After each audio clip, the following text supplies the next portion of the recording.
Welcome to Stories So Fall Asleep.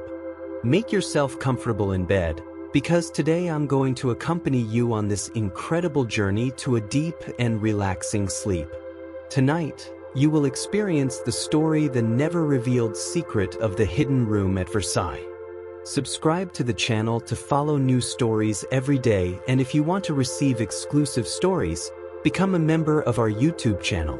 Get access to continuing stories, exclusive stories, and much more by becoming a member.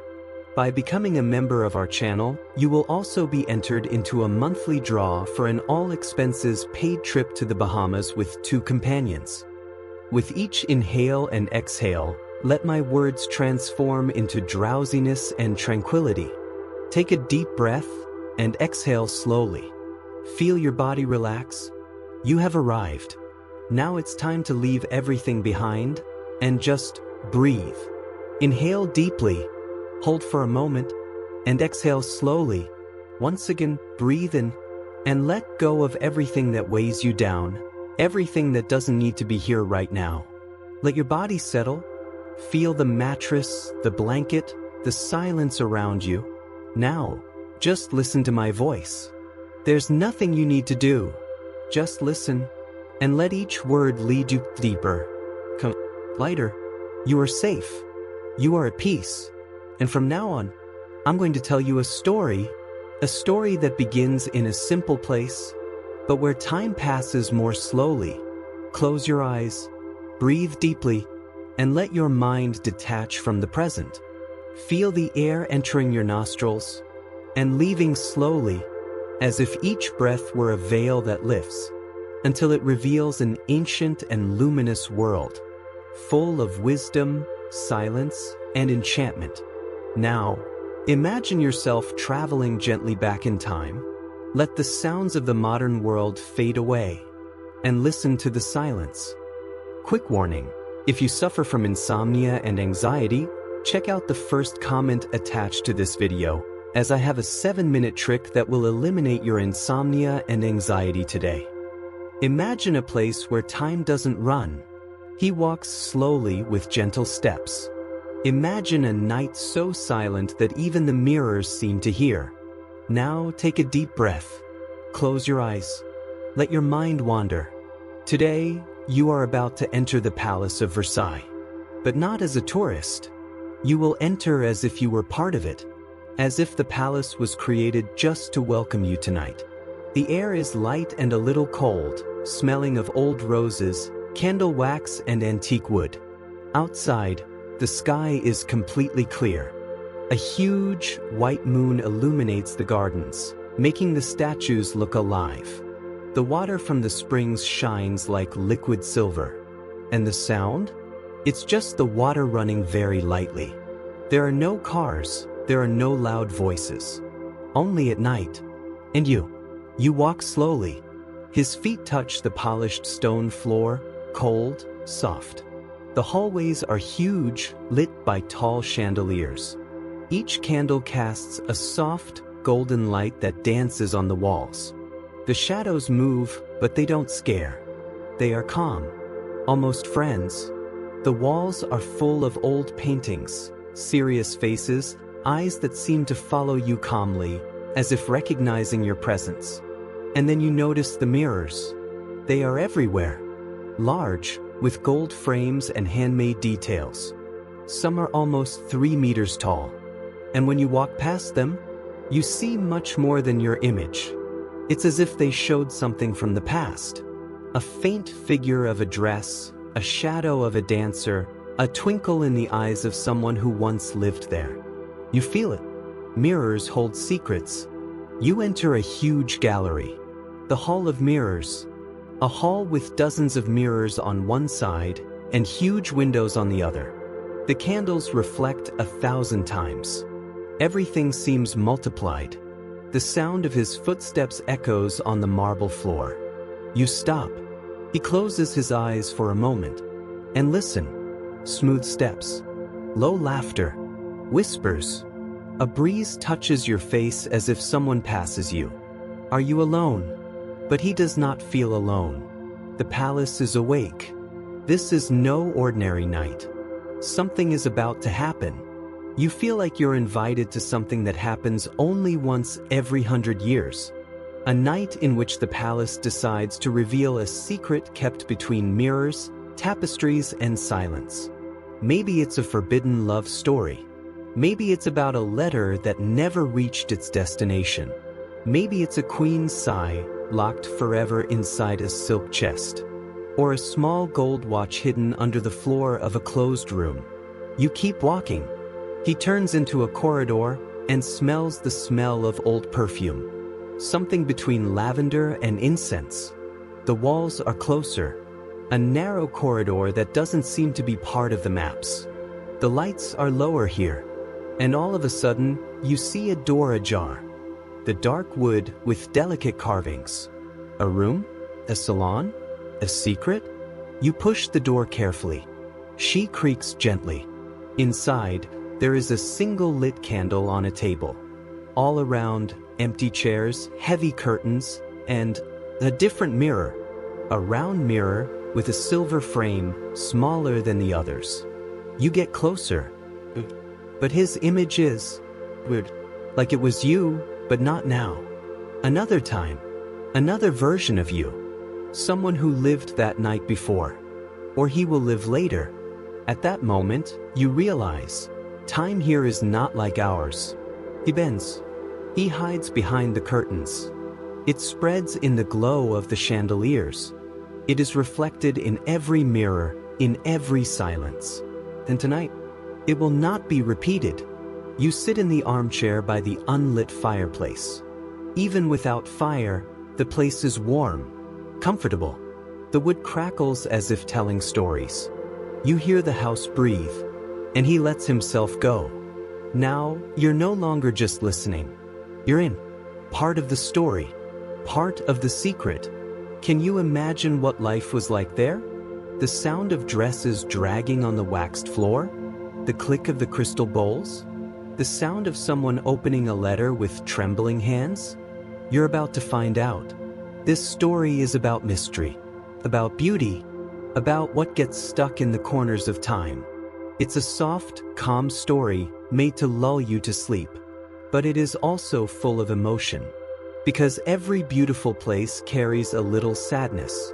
And each mirror, a secret that still wants to be heard. Versailles does not sleep.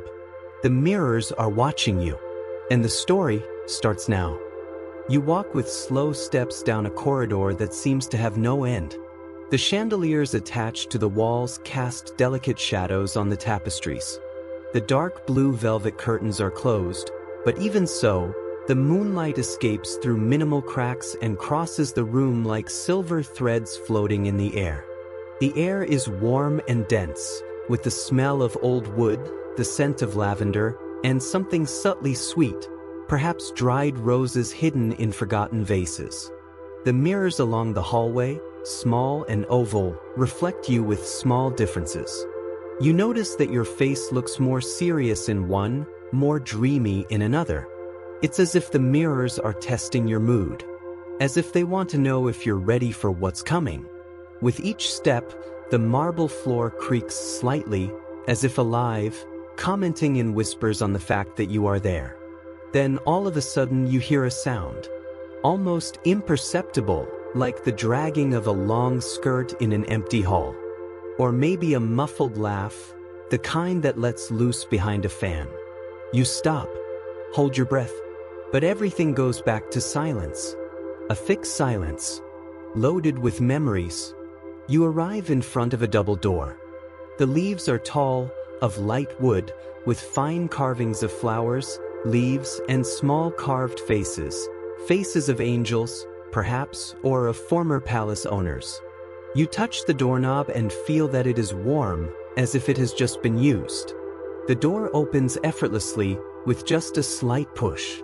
The hall before you is circular, tall, with the ceiling painted like the sky at dusk. Shades of blue mingle with golden clouds.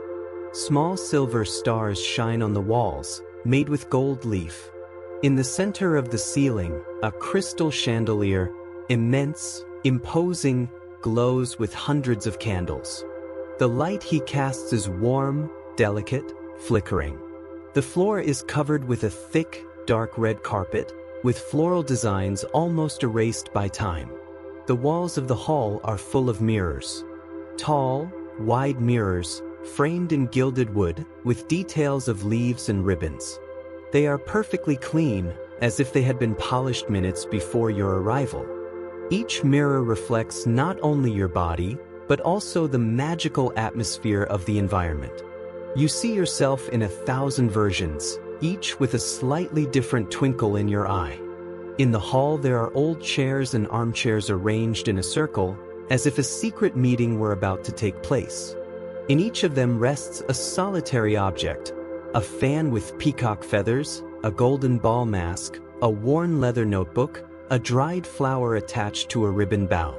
Each item seems to have been left by someone in a hurry, or by someone who never returned. You approach a low chair. On it rests a small diary with a dark blue fabric cover. You open it carefully, feeling the soft touch of the pages. The writing is delicate, in faded brown ink. It is the diary of a young lady of the court. She speaks of a ball, of a sky blue dress, of a count who looked at her only once, but whose gaze she never forgot. It speaks of songs that still resonate in your head when all is silent. He talks about sleepless nights, waiting for something to change. You turn the page. Another letter. Another story. Another time. But the same place. The voices in this hall are not made of sound. They are made of memories. And the objects that rest on the chairs are the starting points of stories that still live there. Suddenly, without you realizing it, a piano starts playing. The melody is slow, sweet, almost a lullaby. The sound seems to come from a piano leaning against the wall, covered by an embroidered fabric. But no one is there. The keys move by themselves. Music fills the hall like mist. You don't feel fear. On the contrary, there's something deeply tender about that sound. As if someone is playing just for you. As if it were a gift. A figure begins to emerge. It's a woman. She doesn't walk in the door. It appears there, next to the piano. She is dressed as in the 18th century, long dress, puffed sleeves, hair tied in a bun with pearls. His face is serene. She doesn't speak. He just walks to one of the seats and sits down.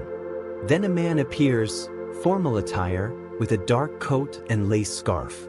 He holds a letter. He looks at her, but his eyes are full of longing. And then other figures emerge. A child running in circles laughing silently. A lady arranging the flowers in an invisible vase. A young man who walks from one mirror to another, as if looking for someone who never arrives.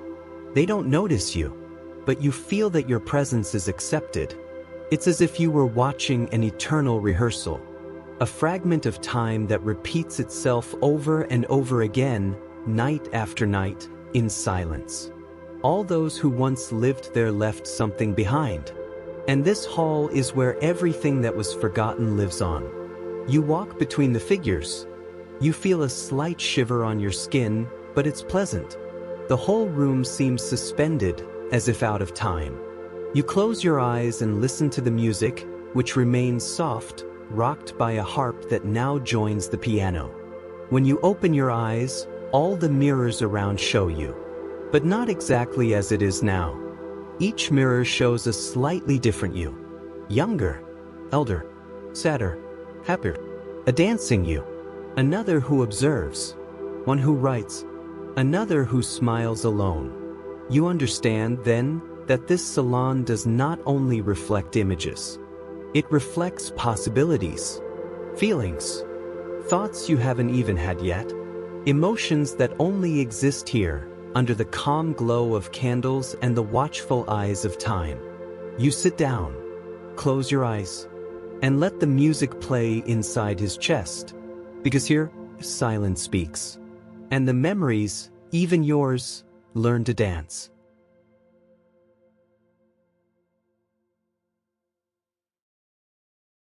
The flame of the candles flickered in the narrow corridor where Louis walked with his diary pressed to his chest.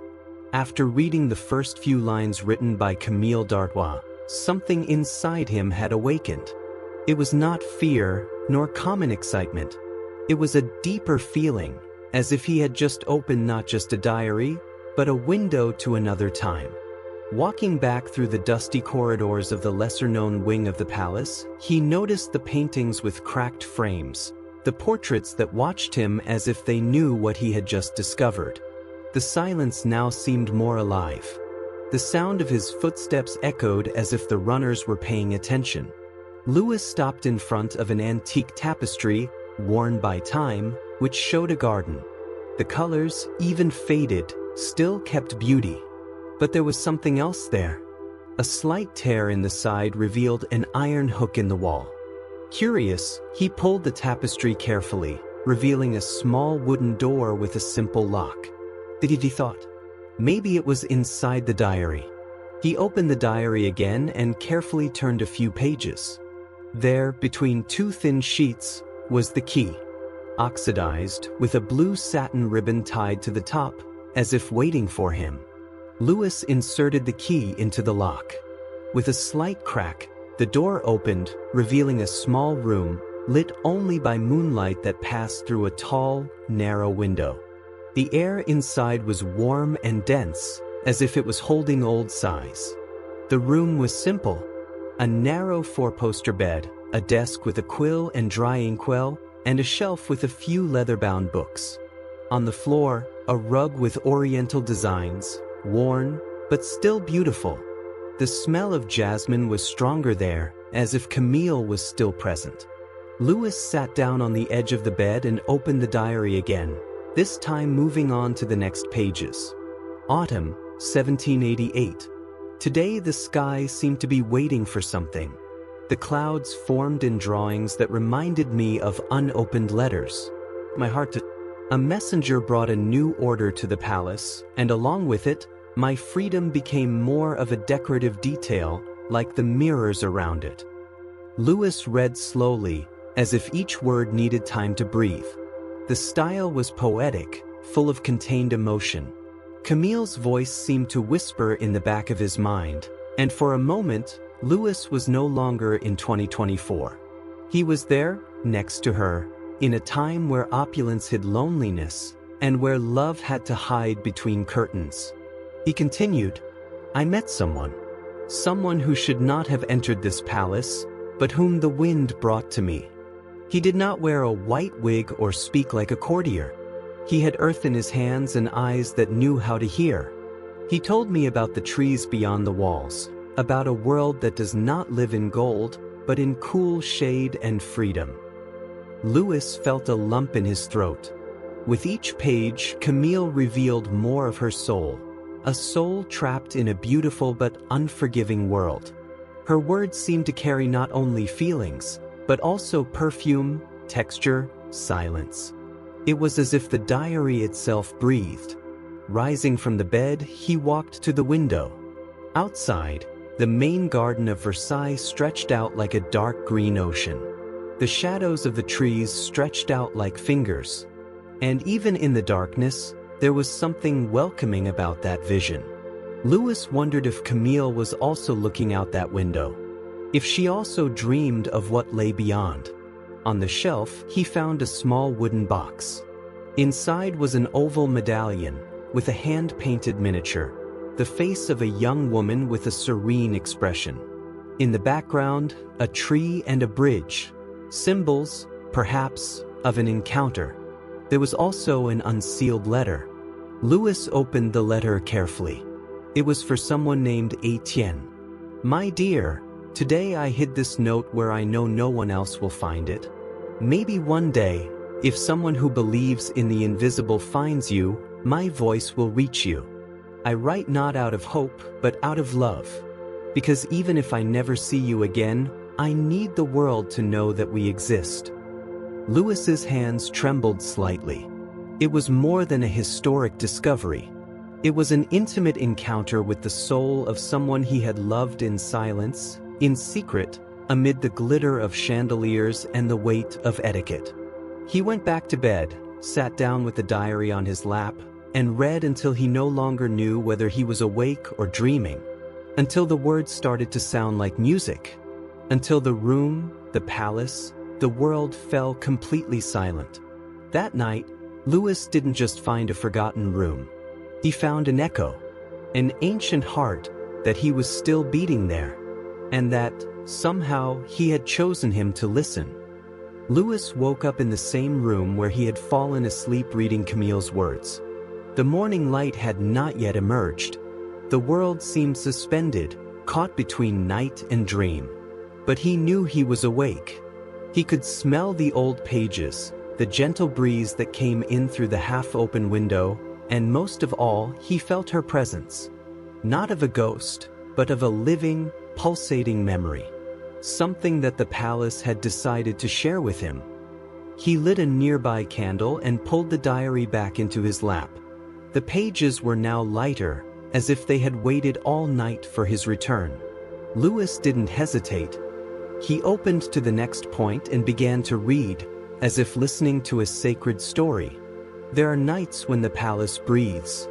I hear the wood crackle as if walking, the mirrors twinkle like eyes, the paintings sigh memories. And it is on these nights that I feel his absence most strongly. Etienne, do you also listen to my heart in the corridors? The handwriting was firm, but there were smudged tears there. Lewis ran his fingers over the faded paint and felt the weight of accumulated time. This was not just a story of forbidden love. It was the voice of a woman he had loved intensely at a time when everything needed to be hidden. With the diary in hand, Lewis got up and left the room. The corridors were silent. Only the faint whisper of the wind and the creak of a distant door could be heard. But something seemed different. The air was warmer, more vibrant, as if a very old song was about to begin. Guided by an instinct he did not understand, Lewis headed towards the Hall of Mirrors. As he entered, he was enveloped by a soft light from the moon that still shone outside. The silver reflection spread through the mirrors, creating the illusion of infinite corridors. And there, in that silent, golden glow, he read the next part of the letter. This gallery was witness to our first meeting without words. You crossed me with a tray of fruit. I looked. You swerved. And the mirror recorded everything. Since then, I have come here to remember that, even without touching, there was presence. Lewis sat on the marble bench in the center of the gallery. From there, he could see the reflection of himself multiplied dozens of times. But in one of the images, he thought he saw something else. A light figure. A light dress. A quick movement like the trail left by a thought. His heart raced, but not from fear. It was as if he had been invited to see with her eyes. As if the palace shared a memory and asked for silence in return. Suddenly, a distant sound, music. Very soft, very faint, but unmistakable. A harpsichord melody echoed from an undefined place. Lewis stood up and followed the sound. He passed half-open doors, immovable tapestries, halls that had already seen centuries of footsteps. He arrived at the Peace Room, one of the most discreet and delicate in the palace. There, in the center, there was a carnation covered with a white sheet. The sound came from there. But the instrument was closed. Lewis didn't try to understand. He sat down next to him and opened the diary. He taught me to listen to the world. He told me that silence is not the absence of sound, but the presence of everything that has not yet been said. And that night, while everyone was sleeping, we danced without music. Because the sound was inside. And it was enough. The candles in the room lit themselves. Or maybe they were already lit and he hadn't noticed. The room seemed more alive, more intimate. As if it were pulsating with the memory of that moment. Lewis closed his eyes for a moment and allowed himself to imagine. She there. He was there. Dancing barefoot on the embroidered carpet. Spinning slowly, as if the whole world was spinning with them. Not a word, just the sound of love whispering between sighs. When he opened his eyes, Louis knew something had changed. He was not just a visitor. He was being led by something that could not be explained. The palace had accepted him as a confidant, and he had agreed to listen with an open heart. That night, time did not pass. He just remembered to go back. There was still a deep silence hanging in the air. Louis, now with the diary safe in his arms, walked back to the Hall of Mirrors. That room, perhaps the most famous in the entire Palace of Versailles, had already been the scene of historical treatises, lavish balls, and whispered oaths between reflections. But now it was completely empty, and yet full. Full of stories. Full of echoes of footsteps that no one heard. Full of memories that only existed when someone dared to remember. Louis entered slowly. The moonlight filtered through the arched windows, meeting the mirrors and multiplying into soft, golden beams. The crystal chandeliers swayed slightly, even with no apparent wind, as if reacting to his presence. The ancient wood of the floor crackled beneath his feet as if the palace itself sighed with each step. He walked to the center of the gallery. He stood there, standing still. All around, dozens, hundreds of his reflections. But something made him turn his face. In one of the mirrors closest to the end of the room, there was not only his image, or something else. A figure, a light movement, the suggestion of an antique, white, flowing dress. The reflection of someone who was not in the room, but who appeared in the mirror. Louis held his breath. For a moment he thought he was seeing Camille. But when he looked directly where the reflection indicated, there was no one. He approached that mirror. He ran his hand over its cold and slightly dusty surface. And then, almost like a whisper, she felt a thought coming. A memory that was not his. He opened the diary again.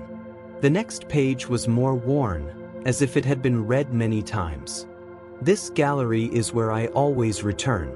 Even after so long, even after all the doors have closed. Because here, my image was lost and remained at the same time.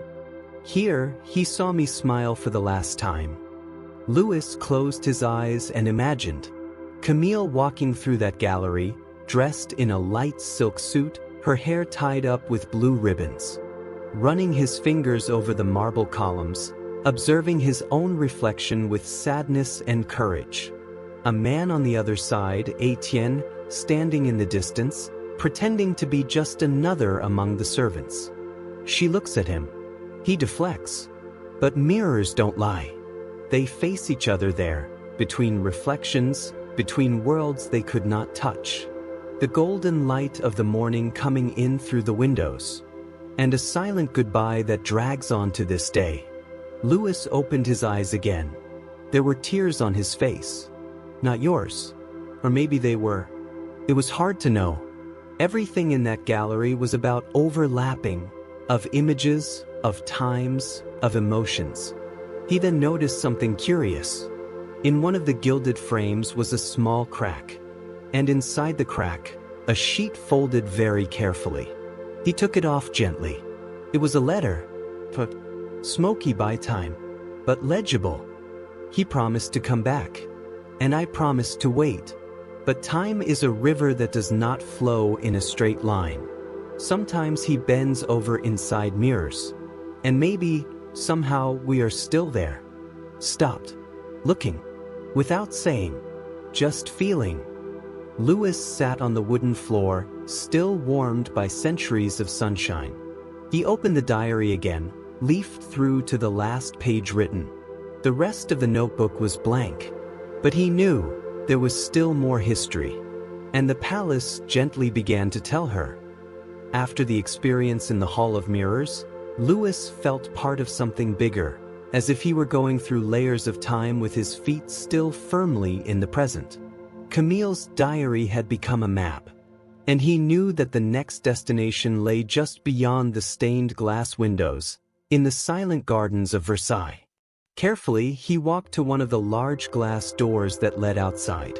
The early morning air was cool, almost cold, but not unpleasant. The stars covered the sky like a tapestry sprinkled with tiny lights. The moon, high and full, illuminated the gravel paths and the contours of the pruned bushes to perfection. The gardens were deserted. There were no sounds of footsteps, no voices. Only the slight rustle of the leaves, as if the wind were reading a secret poem among the trees. Louis descended the stone steps and followed the main path, guided both by the light of the moon and by the next pages of the diary. There is a place in the labyrinth where time seems to stop, where the perfume of roses is not forgotten and where I buried my last letter. If you ever be able to hear me, that's where my voice still lives. Louis knew where she wanted to take him. The labyrinth of hedges at the bottom of the gardens, built to entertain nobles in games of hide-and-seek, would now be the scene of a reunion with the invisible. He stepped between the tall green walls, feeling small under the night sky. Each turn seemed like an invitation to mystery. Each shortcut seemed to wait only for him. The silence there was thicker, and the smell of the plants more intense. After a few minutes of walking, he reached the center of the maze. A small circular clearing with a stone bench in the middle and a low tree with long, fragrant leaves. It was there, he knew, and he felt it all over his body. Louis sat down on the bench and opened the diary. My dear Etienne, if this letter is read, it is because someone has allowed himself to be heard. I buried this memory so that it would not die with me. Because even if life has denied us an ending, I insist that the love we have experienced does not belong only to the past. The words were simple, but charged with emotion. He could almost hear her voice saying each syllable carefully, as if speaking with the heart on the tip of the tongue. Louis stood up and began to dig gently with his hands under the tree. The earth was loose, as if it had been disturbed not long ago. And soon he found a small wooden box, wrapped in linen cloth. When he opened it, he found a sealed letter, a silver ring with a blue stone, and a small bottle of dry perfume. The aroma, still present, was jasmine, the same one that accompanied him from the first page. He read the letter aloud. Today I write not for the future, but for what remained. Because I know that even after my body is gone, something of me will still be here. And maybe, just maybe, someone like you, with eyes that see beyond, will find my love waiting among the leaves. Louis sat down again, this time in silence. The air around it felt warmer. The leaves of the tree swayed slightly. It was as if Camille was there, sitting next to him, sharing the night. He closed his eyes and listened. The sound of the wind, of the garden, of himself. The feeling was one of fullness, a peace, of having found something precious, which is not measured with time, but with the heart. There, in the middle of the labyrinth, between heaven and earth, Louis was no longer alone. Camille had left her story alive, and now she was also part of his. Louis walked back into the palace, his fingers still covered in dirt, the scent of jasmine dancing in the air around him like an invisible presence. The sky outside was beginning to clear, but the interior of Versailles remained shrouded in gloom. The candles on the walls lit softly, as if receiving their return with respect. Camille's diary was again in his hands. With each page turned, with each word read in silence or whispered, he felt that something inside him was transformed. He was not just an art restorer. He was now the guardian of a memory. As he climbed one of the side stairs, he found a narrow corridor with solid wood doors. None seemed to be special, until one of them opened by itself with a slight creak. Louis stopped. Noted, the air coming from inside was warmer. He entered carefully. The room was small, but rich in details. An office. The walls covered with bookshelves with old books.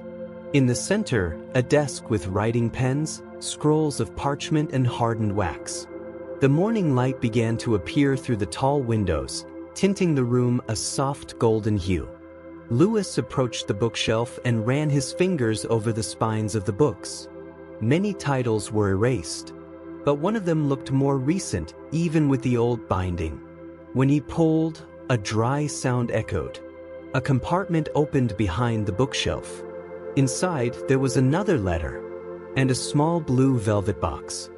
He sat down in the high-back chair and read, "I am writing now in a hurry. There are rumors in the air, voices in the corridors, too many eyes everywhere. But I can't let our history fade away. If anyone finds this box, please don't judge. Just read it from the heart." Louis opened the box. Inside, there were several letters, some already very fragile, yellowed, almost in pieces. All signed by Camille. Some to Etienne, others to herself, like confessions whispered on paper. One of them said, "Today I heard my name whispered by someone who should never know him. I felt afraid. But I also felt something bigger. The certainty that living without love is sadder than disappearing." Louis rested his elbows on the table and let his forehead fall on the diary. He took a deep breath. Camille's words were more than old. They were alive. They continued to pulse, to ask for listening, to desire freedom. When she looked up, she noticed that the walls of the room looked different, as if they changed with the light. Paintings that had previously been erased now revealed soft scenes. A woman walking through gardens, a man in the shade of a tree, two figures reflected in a mirror. The halls of Versailles were whispering. Louis stood up, lightly touched one of the images. It was painting, yes, but there was something more real about it. As if she breathed. As if, by running his fingers, he touched not paint, but souvenir. He continued exploring space. He opened drawers.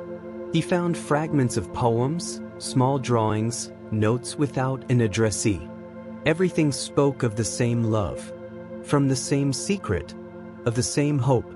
And then, behind a thick curtain, he found a narrow door. Unlocked.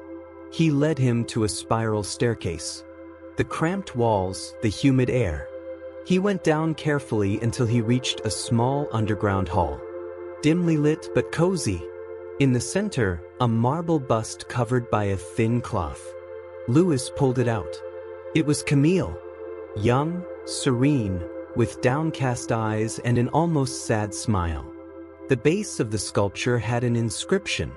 "Those who love in secret leave marks that time never erases." Louis put his hand on his bust. He closed his eyes. He felt time spinning around him. The rooms of the palace, the letters, the reflections in the mirrors, the gardens. It all made sense now. He wasn't just uncovering an ancient story. I was completing a cycle. In that room, in the midst of silence and memory, Louis understood that Camille did not want to be remembered for her pain, but for his courage, for his choice to love, even when the world said no. He sat on the stone floor with the diary on his legs. And there, for the first time, he wrote, "Camille, today I listen to you. Not with the ears, but with the heart. What you left here is not just the past. It's a gift. And as long as I live, your voice will not be forgotten." He closed the diary. And Versailles, in its immense and silent wisdom, seemed to smile. Louis left the underground hall with slow steps, as if he still carried on his shoulders the gentle weight of everything Camille had entrusted to him. The dawn was progressing, but inside Versailles time no longer seemed to obey clocks. It was as if the hours had surrendered to history, to memory, to emotion. He followed narrow corridors, guided only by intuition. He didn't know where he was going, but something in his body seemed to remind him of a path his feet had never traveled. The candles on the walls went out behind him, one by one, and lit in front of him, as if the palace knew exactly where he should go. After a few minutes, he found a double door with carvings in the shape of leaves and stars. It was ajar, and a very light breeze escaped through it. It was a small, circular room, with arched windows and thin curtains that danced, even without wind. On the floor, a carpet of golden threads drew the map of the sky, constellations embroidered with silver threads that shone softly in the candlelight. In the center of the room was a low armchair, covered by a white linen cloak. And about her, a book. It wasn't Camille's diary, it was still with Louis. It was another. A thick, hardcover notebook, bound in dark blue leather with a bronze clasp. Louis approached calmly. He sat down on his knees and opened the front page. There was no name, only a date, November 13th, 1789. He flipped through more. It was Etienne's handwriting. The words were simple, direct, but full of tenderness. Today I saw her for the last time. She walked around the hall as if she already knew she would be forgotten. But when she looked at me, even for a moment, she knew that my name had not been erased from her memory. Louis continued reading. Page after page, Etienne recorded his attempts to find Camille again, his conversations with servants, his secret passages, his nocturnal waits in the gardens. He was a man in silence, but with his heart on fire. A love that does not scream, but remains. In one of the excerpts, he wrote, "She said that the wind knew how to keep secrets, that each breeze carried messages between worlds. Maybe that's true, because every time I pass through this room, I feel that I am not alone. I smell it. I feel his presence touching my shoulders." Louis got up and walked to the window. The night outside was beginning to lighten. The sky took on pink and golden tones. The wind came in through the window, soft as a whisper, and for a moment he felt it too. A light, invisible hand over his shoulder. It was not fear. He was careful. He went back to the book, read another excerpt. "If anyone ever encounters these words, I ask only that they do not judge our history. That he understands it as a reminder that love does not need to win to exist. That sometimes, just living is already a miracle." Louis closed the book with reverence. He sat down in the armchair. He stayed there quiet. The breeze continued to blow. The curtains danced. And the sound of the world seemed very far away. In that room, he felt something change inside him. Not just for Camille, not just for Etienne, but for all that had been left in time, for all the silent loves, for all the truths that did not find ears. He understood that listening was more than listening with the ears. It was to make room in the heart for something that needs to continue. And there, in the room of the quiet wind, Louis silently promised that he would do it. That would be a bridge. That would be voice. And that he would not let Camille be forgotten. The sun was already beginning to rise when Louis got up from his seat, still enveloped by the silence of the quiet wind room.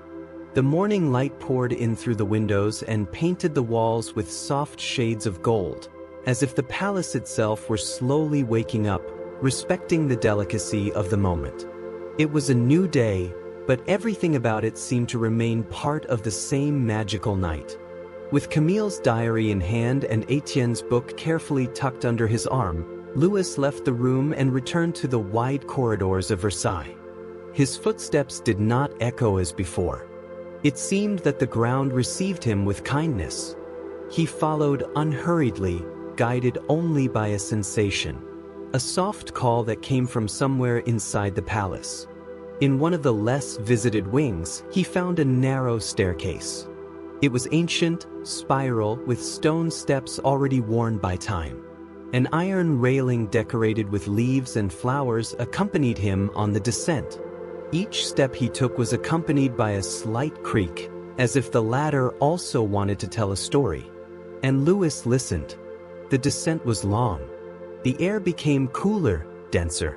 Natural light diminished, being replaced by small lamps hidden in the walls, which cast dancing shadows around them. At the end of the stairs, he reached an underground corridor. The ceiling was vaulted, made of stone.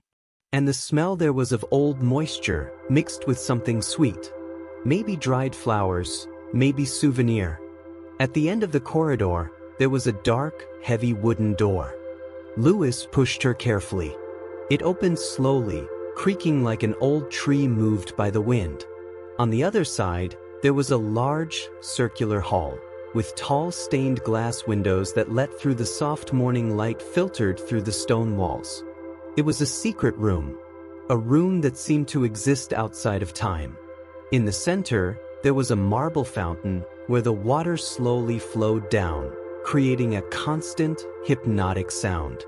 All around it were low benches, antique tapestries on the walls, and on a lightwood pedestal, a gilded box, finely carved with symbols of stars and moons. Louis approached the box. On the lid, there was an engraved phrase. "Here lie the pieces of what could not be said." It opened slowly. Inside were dozens of small folded letters, faded satin ribbons, antique buds, dried flowers, and a small golden feather. Each object seemed to contain a part of the story, not only of Camille and Etienne, but of so many other people who had passed through Versailles and left a trace, a gesture, a longing. Louis picked up one of the letters and read, "I loved him in silence, but love still blossomed. It grew on me like flowers in winter gardens, without sun, but full of color." Another said, "She looked at me as if she knew all the pain I carried, and yet she chose to stay. That's what saved me." And a third, "I left this button because it was from the dress I wore when we danced hidden in the chandelier room. He said I seemed to glow. I believed it." Louis sat down next to the fountain. The sound of the water seemed to sing. He took Camille's diary and wrote, "You have not been forgotten. I'm here. I read every word. I feel every gesture. Time has not destroyed what is true." He just waited for someone to listen. When she closed the diary, she felt something change in the room. The light has gotten hotter. The tapestries seemed to move slightly. And for a moment, Louis had the feeling that he was surrounded by soft shadows, as if the authors of the letters were there, around him, thanking him. He remained there for a long time, reading, feeling, respecting, and then he got up. He looked around for the last time. The room seemed to smile at him, as if to say, "You listened. That's all we needed." Louis climbed the stairs back, lighter than ever. The sun now bathed the entire palace. The shadows of the night were gone, but they had left something precious. A story, a legacy, a love that has crossed time to finally be heard. The sun was already high when Louis crossed the grand entrance hall of Versailles again. His steps, though weary, were firm. Camille's diary rested against her chest, as if it were a heart beating silently. His eyes were different. They had seen more than beauty. They had seen the truth, sense of presence, received trust. The palace now looked like another place. Not because he had changed, but because he, Louis, was no longer the same. Where he once saw walls, he now saw stories. Where there were windows, he saw portals to dormant memories. Where there had once been silence, there were now whispers of gratitude. He walked slowly to the great gate, the one he had entered so many hours before. The sky was blue clear. The gardens flourished. The birds sang, but their songs seemed soft, as if respecting everything that had been revealed that night. Before leaving, Louis stopped. He looked back. The palace stood imposing but welcoming, like an old soul who was finally able to tell his secrets. He closed his eyes and took a deep breath. The scent of jasmine was still in the air. Or maybe it was just a memory, but it was real enough to make him smile. Carefully, he took one last letter from his pocket. He had written during the night in the time room. A letter to Camille. Query to Camille. Today I heard your story. Every gesture, every silence, every page of his diary. You have not been forgotten. You haven't disappeared. And now, through your words, you live in me, and you will live in all those who listen. The love that kept in silence is now a voice. Thank you for trusting. Thank you for not giving up on existing. Lewis walked to one of the garden beds and carefully buried the letter under a small lavender bush. It was a symbolic but powerful gesture, as if to say to the weather that he would not win alone, that stories, when well cared for, flourish. He walked out of the gates of Versailles as the outside world awoke.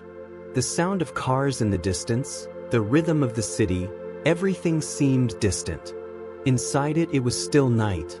The night that did not end, because it was still alive in his memory. Days later, Lewis would publish an article. But not an ordinary article. It would be an open letter to those who feel, to those who listen. He would talk about Camille, about Etienne, about love hidden between marble columns, reflected in mirrors, whispered by the walls. And he would tell everything carefully, with respect, because now he understood. Versailles is not only made of gold and grandeur. Versailles is made of stories, of souls who loved in silence, of gestures kept between letters and perfumes, and mainly of people like Camille, who even in the face of the end, chose to leave traces so that, one day, someone could find them again. As he wrote, Lewis kept his diary nearby. From time to time I opened it, reread a passage, smelled the pages. It was like talking to an old friend, one that has crossed centuries to trust him. And every night, before going to sleep, he would leave a lit candle in the window. Because he knew Camille was still walking through Versailles. And now, she would never be alone again.